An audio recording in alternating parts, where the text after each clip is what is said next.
You're listening to the Hollister My Ostomy podcast. People who provided testimonials received compensation from Hollister Incorporated. The testimonials, statements and opinions presented are applicable to the people depicted. These testimonials are representative of their experience, but the exact results and experience will be unique and individual to each person. The information provided herein is not medical advice and is not intended to substitute for the advice of your personal physician or other healthcare provider. This information should not be used to seek help in a medical emergency. If you experience a medical emergency, seek medical treatment in person immediately. My name's Sue Lennon and today I'm speaking with Eve Howard. Hi Eve. Hi Sue, you okay? Yeah, absolutely brilliant to be here today speaking to you because I've heard that you've had some fabulous news recently. Yeah, amazing news. I had an appointment with my oncologist last week and he signed me off. Wow, that's brilliant. Yeah, I mean, this is a sort of 2.5 year journey. And so it's really, really great news to hear that. And what was really sweet was the nurse in the room at the same time. She was almost in tears and she said, "Oh, it's so nice to have some good news in this office today." So that made it even more special because obviously we know the nurses are going through a pretty rough patch at the moment with COVID and everything. So she was really happy, he was really happy, and I skipped out of the room. So absolutely, wow, what an emotional meeting, I'm sure. So we've kind of started at the end, I guess, with this story, and just to explain to people that you've had a long journey with colorectal cancer and you've been through complex and very long treatments.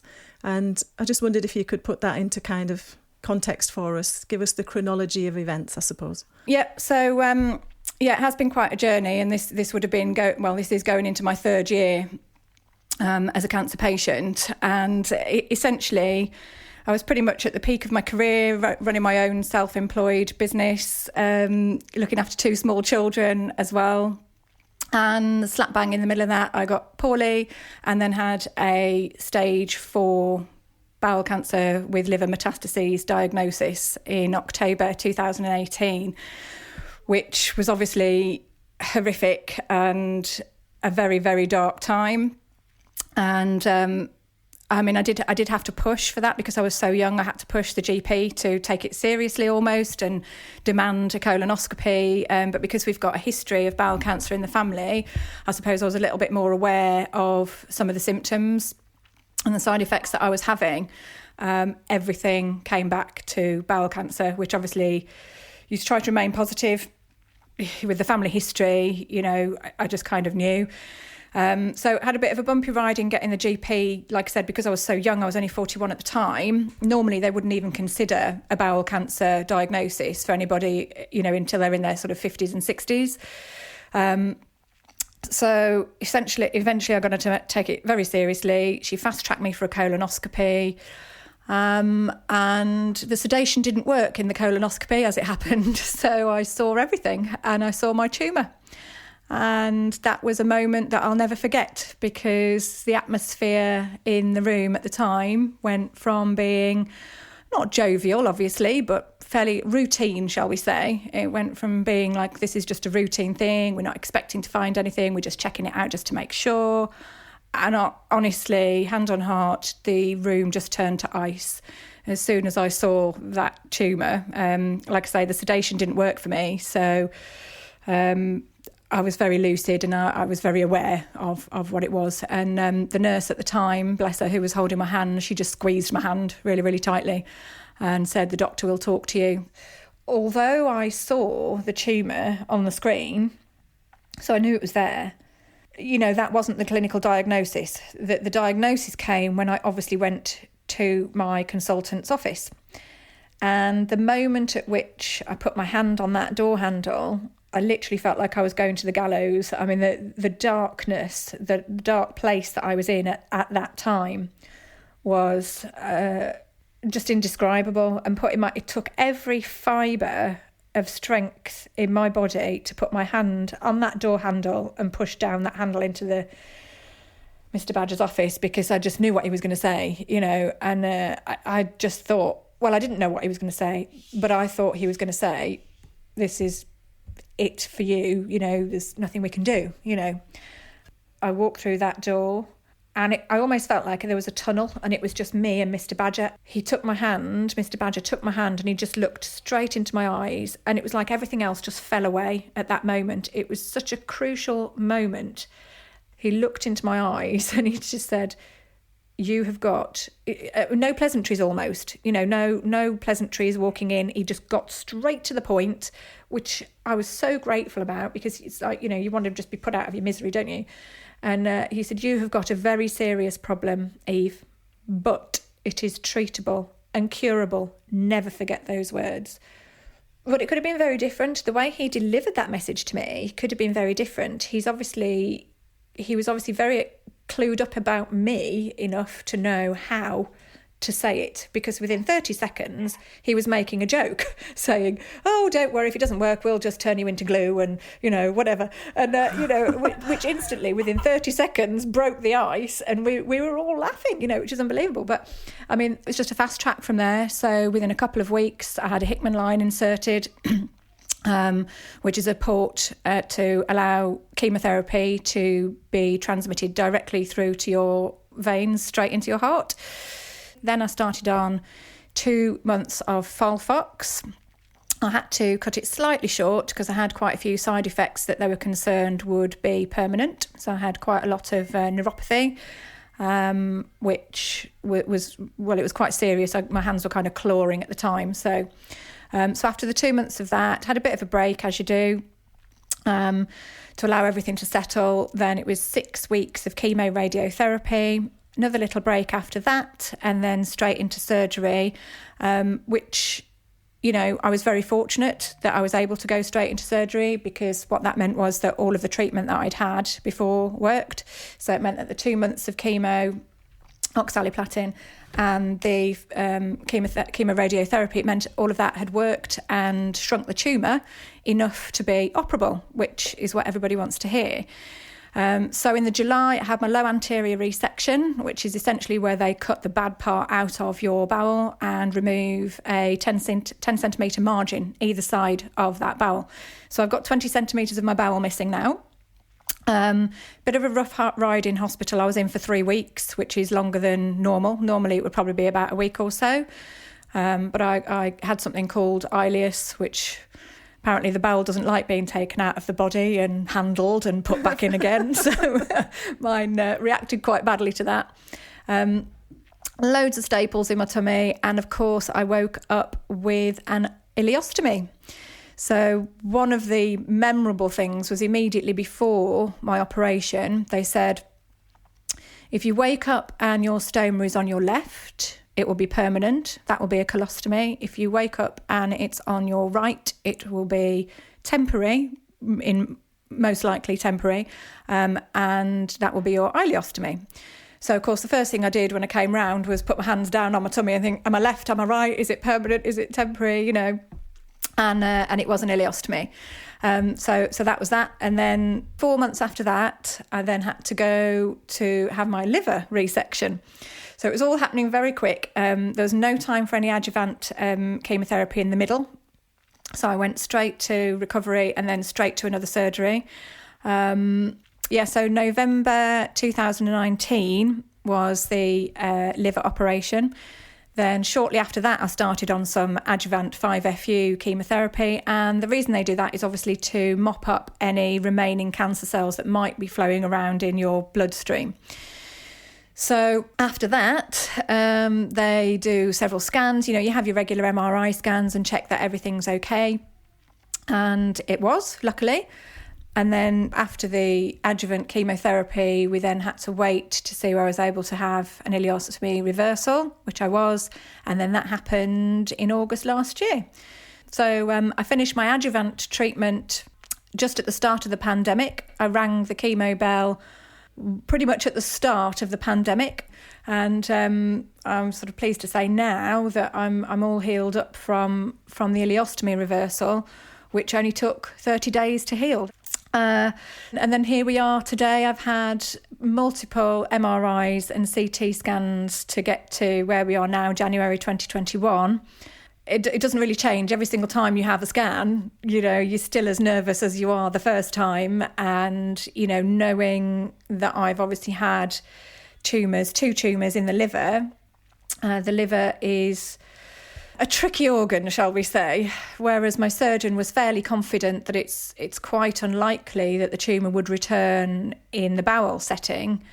The same can't really be said for the liver. So every MRI of my liver that I have is a huge roller coaster of emotion every single time. Yeah, I'm sure all of it's been a huge roller coaster of emotion. It's been quite a test, I imagine, of your emotional endurance and kind of... Yeah, I think one of the most challenging things, and this sort of thing does happen, unfortunately, was May, when I'd had a CT scan, a checkup, a routine, CT scan monitoring.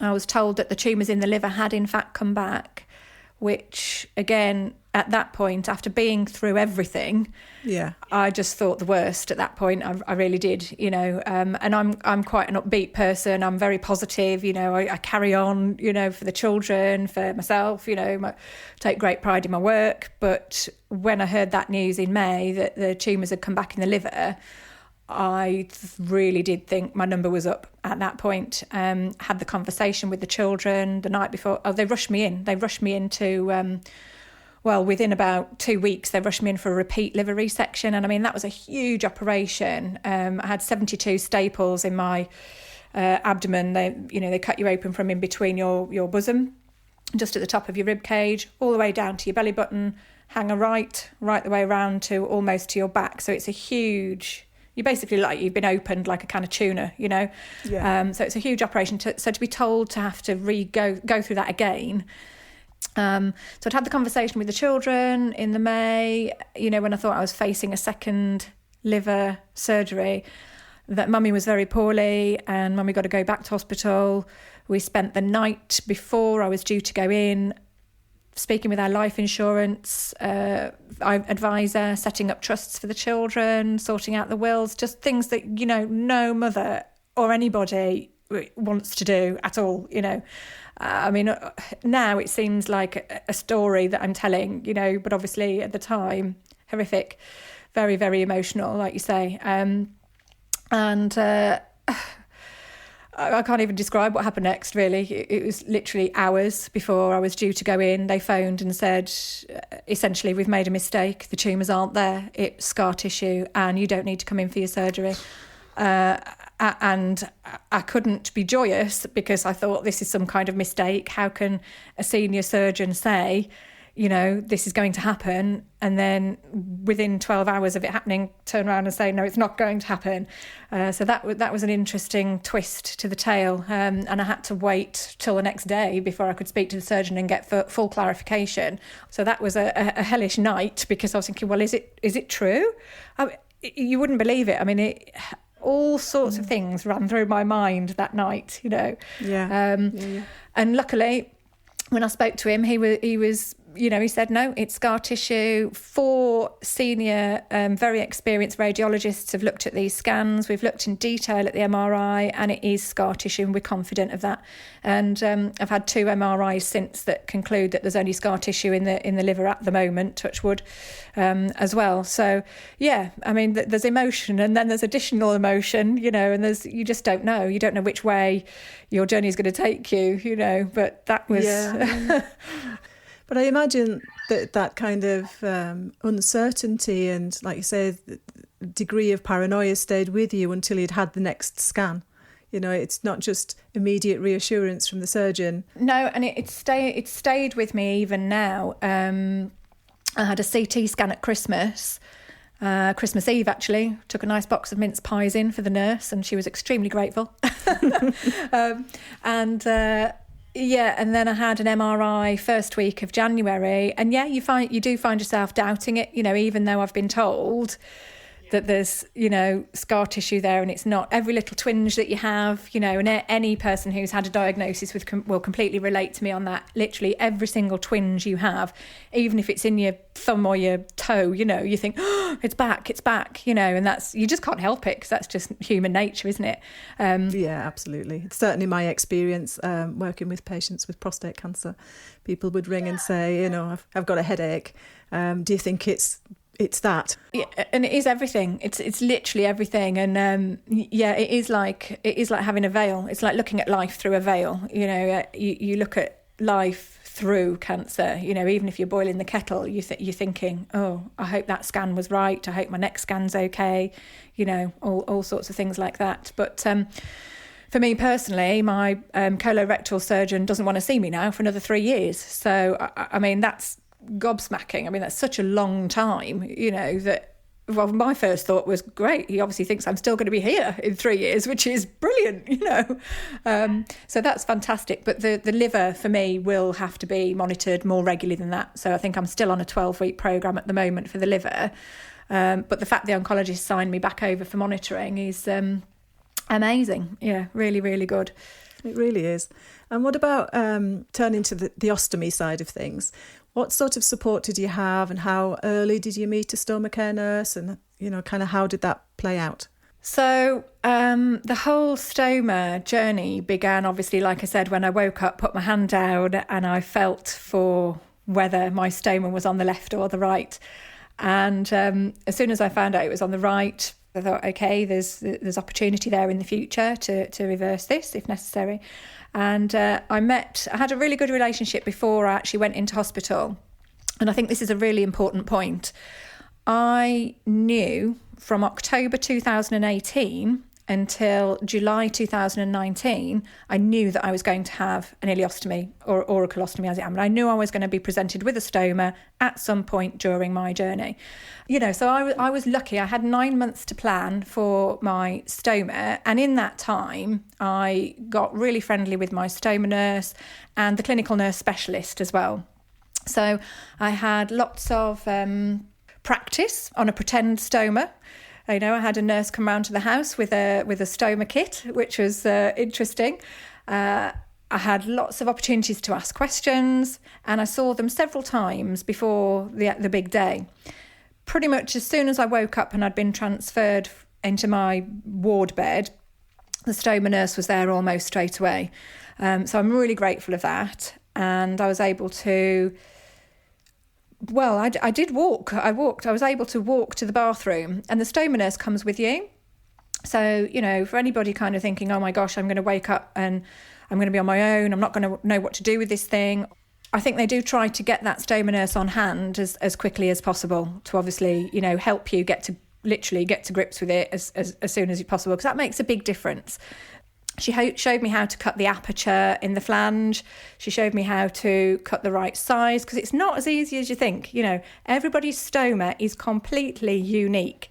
Totally different shape, totally different size for everybody. So you've got to get it the right size. Makes a big difference. If you don't cut the whole of your flange the right size, obviously when it goes on, you could end up with some leakage, or it might come unstuck. Or if it's too small, it could actually damage your stoma, which your surgeon wouldn't be very pleased about after he's just made a nice job of your stoma. And you've got this huge wound in your tummy, because I always think a low anterior resection, a bowel resection, is like 2 in 1. You have to have the tumour removed initially, so you have that scar on your abdomen, unless they do it laparoscopically, but that wasn't the option for me. So you have the scar and the incision from removing the tumour, and of course then you've got the ileostomy as well. So you have essentially had 2 major surgeries there in one, where your bowel's been brought out through your tummy. Managing that is quite difficult, and the stoma nurse is obviously well trained in doing that. When you're lying in bed, and you've got a nurse coming and doing all your dressings and trying to get your stoma bag on in the right place so as not to get in the way of your wound and your staples, it can be quite complicated. But my stoma nurse was great, and she was brilliant all the way throughout. I mean, very, very early on, very early on, I discovered that I'd got a skin allergy to the stoma bags that were presented to me in hospital. So many hospitals have an agreement with a manufacturer, distributor, whatever, and they get given a bunch of stoma bags, and those are the ones that are given to the patients initially. Unfortunately, the type that I was given didn't match my skin type. So as soon as they put it on, I felt like, just pins and needles almost around the stoma. And it was really, really uncomfortable, very, very itchy.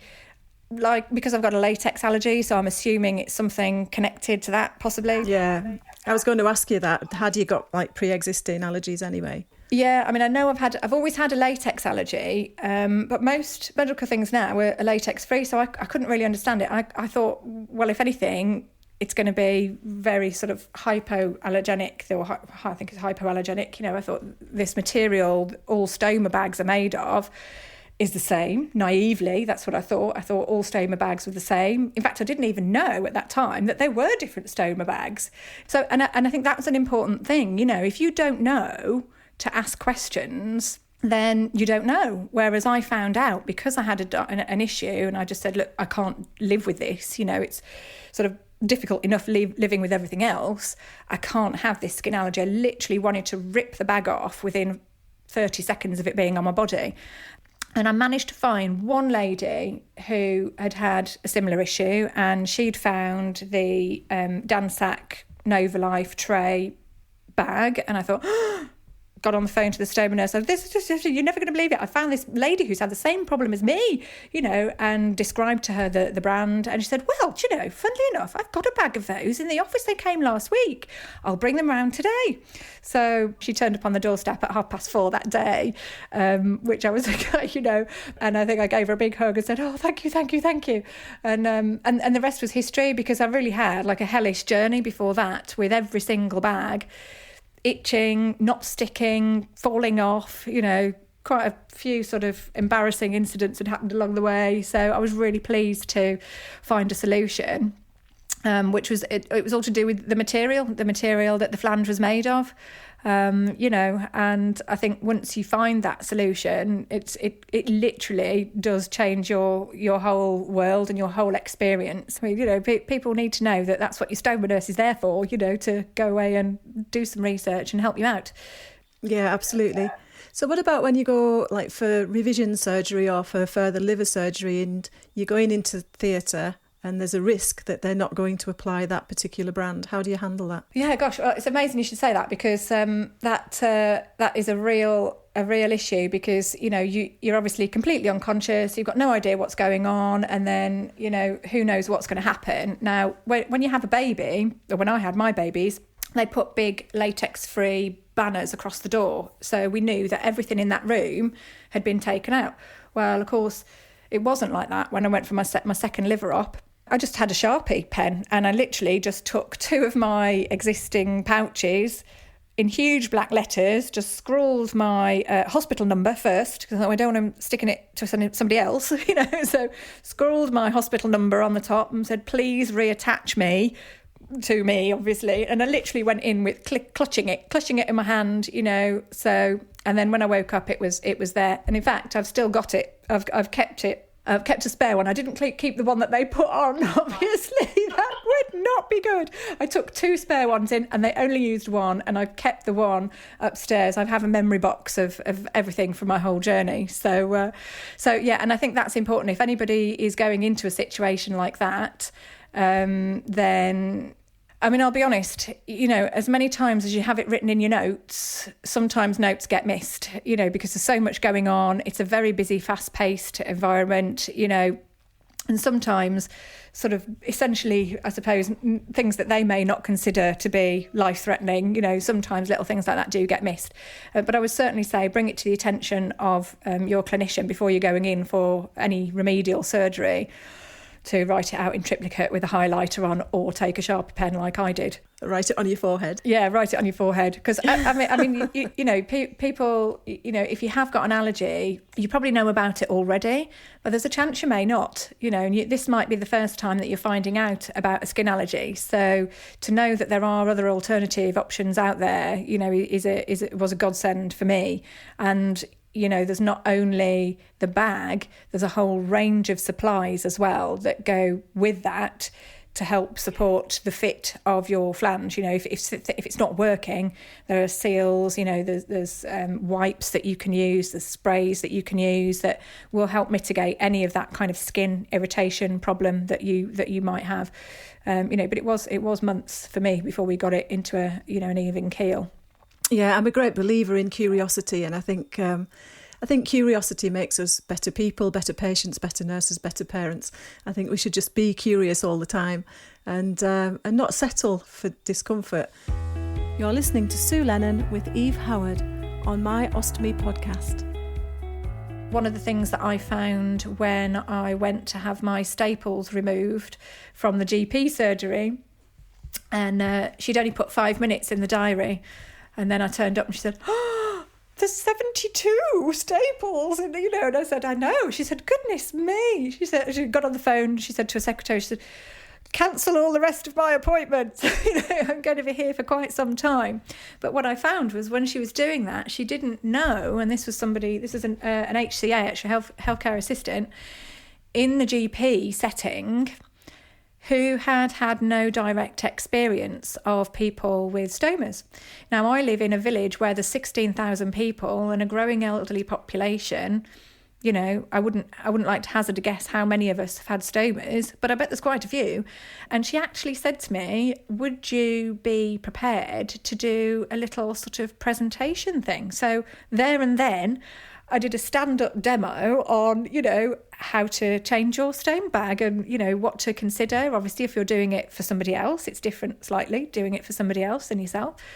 To two HCAs, and they were both really, really grateful because that was the first time that they'd actually seen it in a clinical setting.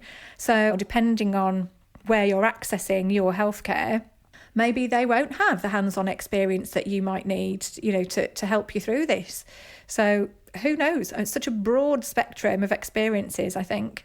Oh, God, Eve, I see an amazing future, golden future for you as an ostomy nurse in ostomy support. Right, it's funny you should say that. I've literally, if I could share my screen, I'm currently writing my personal statement to university for doing my degree in nursing with a view to specialising in stoma care. Get you. That's fantastic. I've got 4 days to get my application in. That'll be my 3rd degree. They're going to be thinking, "Oh my goodness, can you just pick a career and stick to it, please?" So as far as coping, it sounds to me like you've had amazing support from your stoma care nurse. Yeah. But also, I was thinking about what support is there for partners? I think the support for the partner is something that could potentially, in our case, probably because I'm mobile and I was able to, I've still got my dexterity. Obviously, I've still got most of my mental faculties. I'm still able to manage my own healthcare, obviously. If that hadn't been the case, I imagine, there would have been a lot more support for the partner, because the stoma nurse is obviously, she would have trained Andy to do it as well as me, or rather than me, But as it happened for us personally, he hasn't had any direct support. I've been given counselling. I've had wonderful complimentary reflexology sessions and things like that, so I've had on the NHS, I've had 6 sessions to help with my mental well-being. And it's interesting you should say that, because no, he's had nothing like that. He's not been offered anything like that. And of course, through that time, those initial phases where the chemo was really, really bad, he was supporting me with the childcare. I was in bed, being very poorly. And he was, Andy's terrified of blood. He will faint if he sees blood. So I think if he had had to do anything with my stoma, he'd have just run away. He just wouldn't have been able to do it, I don't think.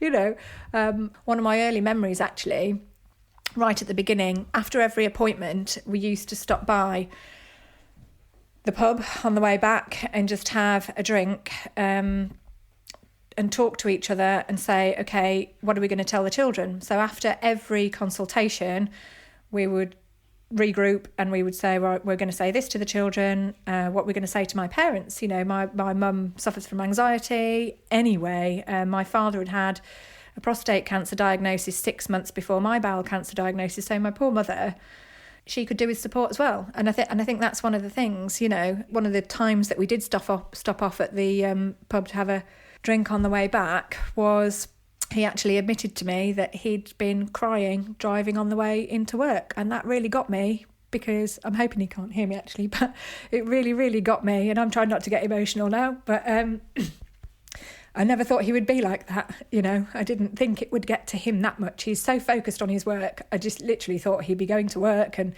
you know, doing the A to B and, you know, whatever. So that really got me when he said, yeah, you know, it's really got me on the way into work. So I think there is a need there for the support for the partner as well. I think from an emotional perspective, that was kind of where I was going really, that, you know, Andy must have been fearful. And how does he get to express that and be supported for that? Yeah, and I mean, there's been many a time when I've looked out the window. I'm so fortunate. He's such a great dad, you know, but I've looked out the window at him playing with the children. And again, coming back to this whole veil thing in the summer, you know, I remember looking out at the garden, looking at him playing with the kids and just thinking, yeah, he'd be all right without me. You know, he's a great dad. If I wasn't here, those kids are safe. They're well loved. But obviously, you know, you don't let yourself linger on that sort of thought. You know, I certainly didn't. I was like, snap out of that, you know. But it's when he was looking after the children and the house and me, he's got a really busy job. And then with a wife in bed and 2 children, Oscar was only 4, Iris was only 5 when I had my diagnosis. In the one hand, that's a blessing because they didn't really know what was going on. You know, I just told them Mummy was poorly. I actually described it as, you know, when an apple has a bruise and you cut that bruise out and the rest of the apple is good to eat. I described it like that to the children. You know, I said, Mummy's got it's like a bruise in her tummy that needs to be cut out, you know, but after that, everything will be fine. But of course, they're so little, they didn't really know. And trying to stop them from jumping on me when I've got umpteen wounds on my tummy, you know, that was another challenge. I do not know how I would have coped without the support of Andy during that time. So in terms of coping, was there anything else that you used? My coping strategies, really, I've found 2 YouTube channels, or two influencers, I suppose they are, people who have been through similar experiences online. And there's a lady called Anita Mujani, who I follow, who had a near-death experience, actually. Her entire body was consumed by cancer. And on her deathbed, essentially, she miraculously made a recovery. And she now, 10 years later, is living a very full life, cancer-free. And you would never believe it. The thing about her is it's such an uplifting channel. It's full of love, it's full of happiness, it's really positive. She's obviously had a great outcome. She's got some really, really strong messages that you can follow, and, you know, just tune in to that, you know, and that really helps me to feel that warmth and that sort of happy vibe, you know, from her. And she's great. She's such a lovely person.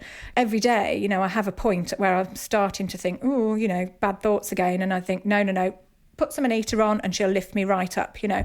So for the kind of well-being side, I follow her. And then the practical side is a guy called Chris Walk. Now, he had the same type of cancer as me. He had colon cancer and he had the surgery, but he turned down the chemotherapy. Now, I wouldn't do that for me personally. It's not the right choice for me. I have opted for a combination of traditional surgery and chemotherapy, obviously, but I back that up with my own life choices of vegan diet, you know, supplements and all of that. So I kind of feel like I'm trying to do both, to do the best I can. You know, I think I wouldn't rest if I didn't take control. You know, if I'm trying to do something positive for my body.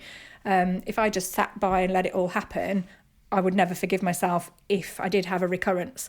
If it does come back, at least I know that in the meantime, I've been trying my level best and giving my body the best opportunity it can to heal itself, because that's what our bodies do best, isn't it? When I had my stoma reversal, I got this huge gaping hole. I was packing 42 centimetres of gauze into this wound. It was significant.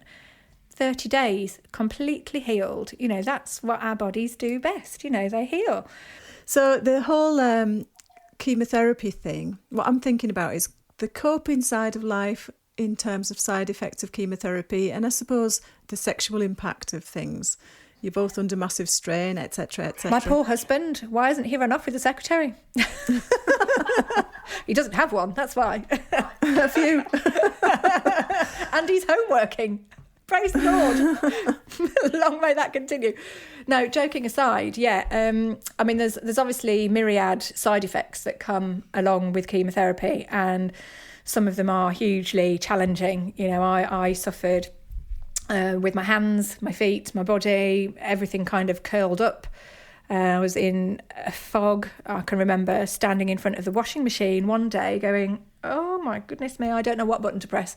Chemotherapy has a all-consuming impact on your body, certainly the platinum-based type that I had, oxaliplatin and 5-FU together, essentially shut down my brain. I wasn't really able to think straight, I could barely string a sentence together. And it wasn't just the physical, like I said, it was the mental side of it as well. And then obviously with the children and my husband, I wasn't allowed anywhere near them because I was like a radioactive, toxic thing, because my chemotherapy, platinum-based, very, very toxic.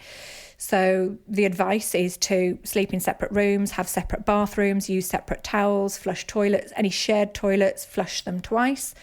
People aren't necessarily made aware of that, but, I kind of adhered to that.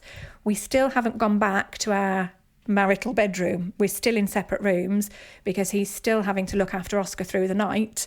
Because for me, I'm well aware that only getting 2 hours sleep a night is hugely detrimental to your health. And I think that was a contributing factor to me getting poorly. And I think that's one of the hardest things as well, is that, well, like I said, me and my husband haven't been in the same bedroom since 2018. Need I say more? And that for me is twofold, possibly threefold, I don't know, probably more than that even. So many issues surrounding that whole kind of love life, personal relationship, in the sense that what initially started off as I was keeping away for him for his safety, i.e. the toxicity of the treatment, then became, after the surgery, a physical thing. You're very delicate after surgery. I still now have a bar on the side of my bed to pull myself out of bed because, my stomach's had that many surgeries that I haven't got the strength yet. It's coming, but I haven't got the strength yet to pull myself out of bed. So there's the physical side of it. When you have an ileostomy, you have a pouch on your tummy.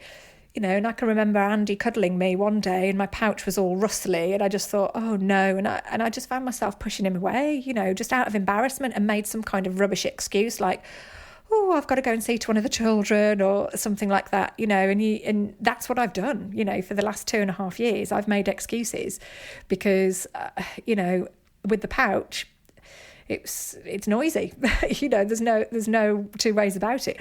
If your husband's giving you a cuddle or whatever, it's embarrassing, simple as that, and then even now after the surgeries, I feel like my body's so completely different to what it used to be. When Andy and I first met, we were both really into sport. So now, my whole, from here to, my whole body basically from here downwards just looks completely and utterly different. And whilst I think myself a very confident person, if I'm honest, in that area, I don't think I am, because at the moment he's not, I don't know, I've not kind of let him come near me, you know, in that respect, which is really sad, isn't it? Thinking about it, you know, I haven't really stopped to think about it, because the objective has been to stay alive. You know, that's been the objective, and anything else is kind of incidental, you know. So I haven't really stopped, because it's still early days. Obviously, I only had my last surgery in August last year, and still kind of in the physical side of, like, say, getting stronger after that. So, I mean, that's certainly an area where I think, well, I know I'm not alone in that respect. And also, you know, Andy's very open-minded, you know, he loves me to bits, you know, it's not like he'd go, ugh, what's that? You know, he wouldn't say that at all. But even knowing that still makes me, you know, it doesn't change how I feel. You know, I do still feel, I don't know, I'm not embarrassed by it. It's really weird. I can't really put it into words, because I'm not embarrassed by my body. You know, I would quite happily let anybody else see it. You know, I would, you know, do my utmost to support anybody else in the same situation. Yet the thought of Andy kind of getting close in that respect, I'm still nervous about that. And part of that is because it is still quite tender, you know, where I've had the operation, you know, I kind of think that is still a bit painful sometimes. But that's a whole load of other kettle of fish to kind of get through. It sounds to me like you're starting to think that it's time to address it, though. It's the sort of thing that when you get to the stage that I'm at now, where you think, oh, right, now I can think about that side of it. I suppose it makes me realise now, it's a bit of an eye-opener having this conversation, you know, it's making me think, actually, yeah, that is a... Because, you know, it comes back to, the support for Andy, poor him, you know. And I think, you know, having that amazing moment where the oncologist said, you know, bye-bye last week, you know, when he said, I'm going to sign you off now, back to monitoring, you know, that really was the catalyst for me to sort of think, okay, you know, I had to request a reference for my application for university to do my degree. And I entitled that to the guy that's hopefully going to give me a reference anyway. The subject title of that was New Beginnings. And I that's how I feel. I really feel that, you know, I've just been given this second chance now, and it's time to start putting bits of the jigsaw back together, you know, but it'll be a completely different picture, I think, this time, hopefully, you know. Yeah, and I'm thinking as well, in particular, about, given your age, I'm imagining that you were thrust into an early menopause. Yeah, overnight, pretty much. I didn't kind of believe them at the time, you know, like I said, I've always been really conscious of my health, you know. I mean, it was a shock anyway, getting a diagnosis, because out of everybody that I know, I'm the healthiest one. You know, I don't eat meat, I don't eat dairy, I don't drink alcohol, I don't smoke, I do lots of exercise. I used to do lots of exercise before children, really. I used to do more exercise. So on paper, you kind of think, well, how could this happen to me? So when I sat in that room with the oncologist and she said, we are going to give you the menopause, I kind of questioned that. And I said, what? She said, we will give you the menopause. And the stubbornness, I'm Taurian, so the stubbornness in me was like, no, you're not. I'm going to be, you know, the white crow. I'm going to be the different one here. You know, I'm going to be the one that's going to change your research paper. And I'm not going to have the menopause, and I'm going to carry on having my periods as normal. How naive was I? Bosh, literally almost overnight, hot flushes. I still remember it now to the day. March the 6th, 2019 was the last period that I had. And I remember that so vividly because I'd literally come on that morning as I was going in for my first radiotherapy session. So I'll always remember that in my brain as the last period that I had. You're listening to Sue Lennon with Eve Howard on my Ostomy podcast. People often say, all the time in your nursing career in oncology, oh, you must be hardened to it. It's absolute nonsense. You're not hardened to it, and if you are, it's probably time to move on, to be quite honest. In the wrong job, absolutely. And I mean, even hearing you telling your story earlier, I was completely filled up. I'm sure you noticed. I was brimful, and I thought, blimey, I've been doing this since 1989, you know, and it still gets me. My eyes still fill up. So don't lose that, Eve, in your nurse training. Don't lose it. I don't think I ever would. I mean, I don't know why I haven't thought of going into it sooner. You know, I mean, it's just a huge, I don't know. You know, and right from when I was very, very young, I was straight out. I mean, I can remember whichever job I've had, I've always been the first aider. I've always been the sort of one that puts my hand up and says, yeah, I'll look after everybody, and I remember, I've seen colleagues, have an accident. I've been the first one to go and rush after. I remember vividly a lady having an epileptic seizure in my office and everybody went quiet. And people literally walked out. They didn't know what to do, and I was the only one that went to this lady's aid and remembered my first aid training and how to help her in that situation. So pretty much as long as I can remember, it's been a really huge thing for me to just care for the people and just really put yourself in their shoes and think, well, how are they feeling? And yeah, I mean, there's a lot of pain out there, but if you can be part of the solution, I mean, wow, what a rewarding career, Absolutely. Very, very, very last thing. Through all of this, I'm sure I know what the answer is going to be. But has there been a hidden hero, one single hidden hero throughout your cancer journey? Wow, what a question. A hidden hero. Well, I would say there's two. Can I pick two? You can pick two. So, number one, I would definitely say my stoma nurse. Really, at the beginning of that journey, made a huge difference to me because, like I said, the allergy issue that I had with that pouch, I really did think I was going to be in for a very, very huge amount of suffering with that. And to have her kind of by my side helping me find those solutions was great. I can't believe that this, an ileostomy, would stop somebody from living their life because there's absolutely no need. Yes, it's a bumpy road. Yes, there are, circumstances where, I've had leaks in embarrassing situations, I've had blowouts, in embarrassing situations.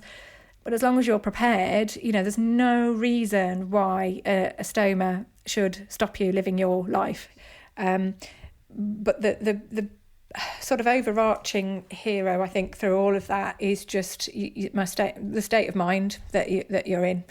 I've lost track of how many times I've heard people say that the mindset that you go into this with is a huge thing. And I think that's the thing. I think when you have that diagnosis, part of me wants to say, like, you have to be your own hero and you have to kind of put those measures in place to give yourself the ability to step up and climb up, and get stronger and get fitter and get healthier and stay positive. It's that positive outlook that is the key factor there, and having the strength to be your own advocate.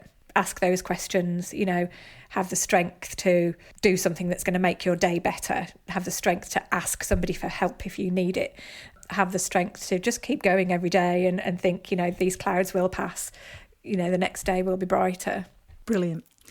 I remember somebody saying to me, having the hope that tomorrow is going to be better than today. Yeah, and I think that's it. Like I say, I'm whenever I say things like that about being positive, I'm fully aware, and I have friends in that situation. I lost 2 friends in March, and I have another friend who's terminally ill at the moment. So I'm kind of in it all the time, and I don't say any of these words lightly. I don't take anything for granted. I can sit here and say, right at this present moment, at this time right now, I'm in a really good position, but I'm fully aware that could completely change overnight. But I choose to hope that that's not going to happen, and I think that's it. You've got to have that hope. And that's a uniquely human thing, I think, is hope. We're all programmed as humans with an abundance of hope. And I think that's a blessing, to have that hope, to look forward to the fact that, yes, how can we... In fact, Anita Murjani said, your job is to make every moment that you're in, not yesterday, not tomorrow, every moment that you're in right now, the very best. That's your sole job, just make right now. And once you do that, then if you've made that moment as best as it could, to the best that it could possibly be, obviously that makes all your moments the best. So the best, the ones in the past and the ones in the future, will always be the best. And I think if you that's a manageable chunk that you can do, whatever you're doing, whether you're making breakfast. Tell you what I do. I used to have a best set of cutlery. I used to have a best set of crockery. Not anymore. I wear everything, I use everything. If I really, really love it and it makes me happy, I use it, I wear it, I eat it, whatever. That's it. And I do that now because that's what I want. I don't want to keep anything for best because you don't know, nothing's certain. Get out your best bowl and have your cereal in it. That's what I say. Do whatever is going to make that moment the very best for you. Brilliant. Well, I'd like to wrap up right there, Eve. That's a great finishing spot.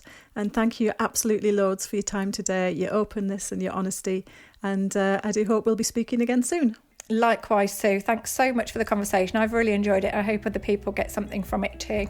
I'm absolutely certain they will. See ya. Okay, thank you. Thanks for listening to My Ostomy, brought to you by Hollister Incorporated.